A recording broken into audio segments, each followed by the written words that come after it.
Assalomu alaykum, hurmatli talabalar. Men Donoyevlar Yo'ldoshev, Yengil tadbirkorlik pedagogika instituti Ariq va tabiiy fanlar fakulteti oliy matematika kafedrasining katta o'qituvchisiman.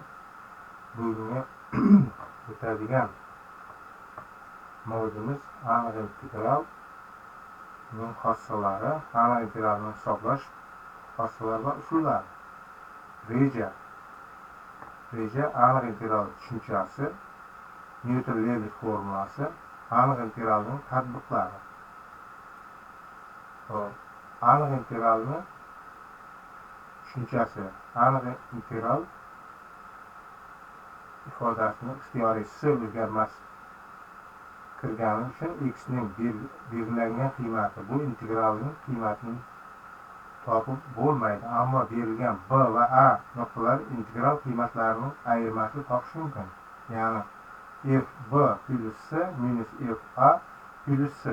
S bilan s qisqarib ketadi, f b minus f a qoladi.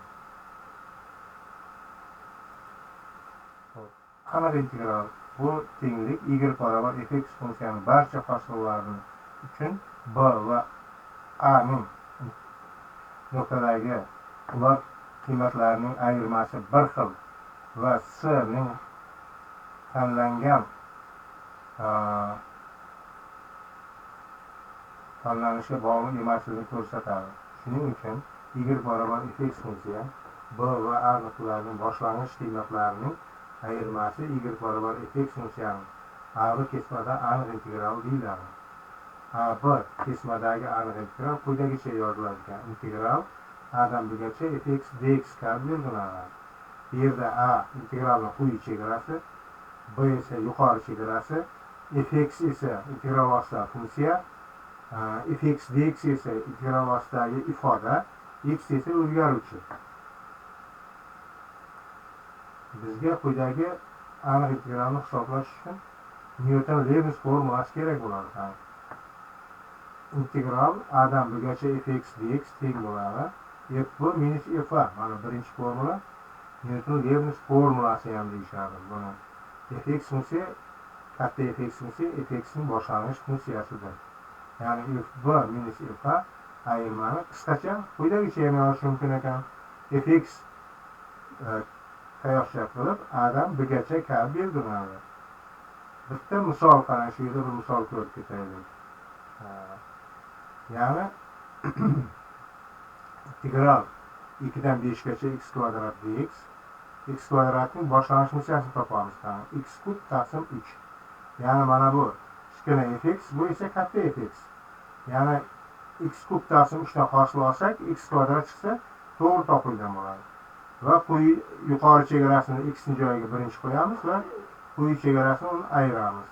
Ya'ni 5 ni x ning joyiga qo'ysak, 5 ning uchinchisi 125, 2 ning uchinchisi 8 taqsim 3. Teng ayiramiz. Tepadagini hisoblab, demak 8 ni ayiramiz, 3 ga bo'lsak 39 chiqadi.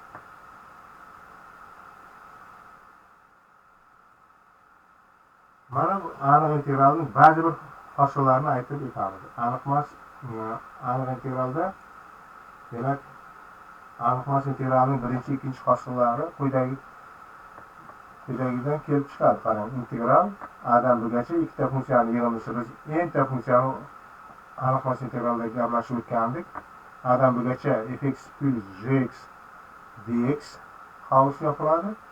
Demak, buni alohida ochib chiqamiz. Integral A'dan B'gacha fx dx plus integral A'dan B'gacha gx dx. Bu ikkinchi bo'ladi.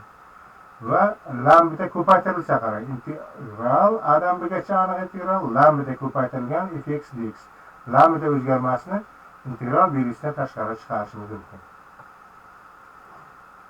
Endi agar A bilan B oralida shunday bir sir topilsaki, buni quyidagicha A'dan B'gacha fx dx integralni alohida ikkita integralning yig'indisi ko'rinishida yozishimiz mumkin ekan.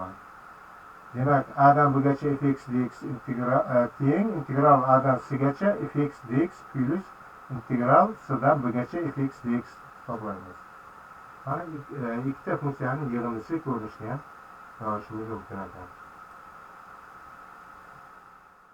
Haqiqatan ham integral Yani biz integral deganda aniq integralni yozishyapmiz. A'dan b'gacha fx dx teng f b minus f a.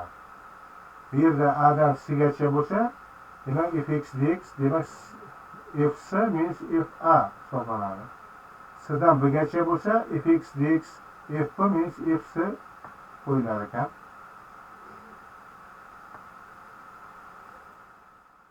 Keyin esa bu qiymatlarni hisoblaganda quyidagicha ham yozishimiz mumkin. fb minus fa, fc minus fa, fb minus fc. F'lar bilan ikkalasi yeyishib ketadi. Bizda yana shu fb minus fa qoladi.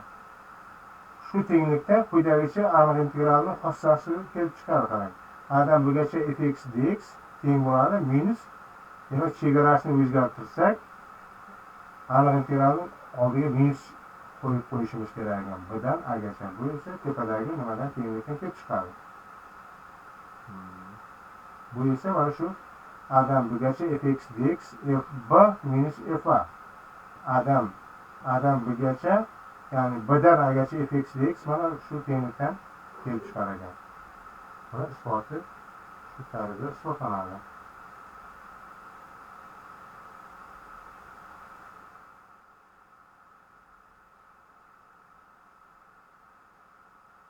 Endi mana aniq integralning tarifi va uning geometrik ma'nosi. Aniq integralning matematik analizning asosiy tushunchalaridan biri. Egri chiziq bilan chegaralangan yuzlarni, egri chiziq yo'llari, uzunliklari, hajmlari va tezliklarni,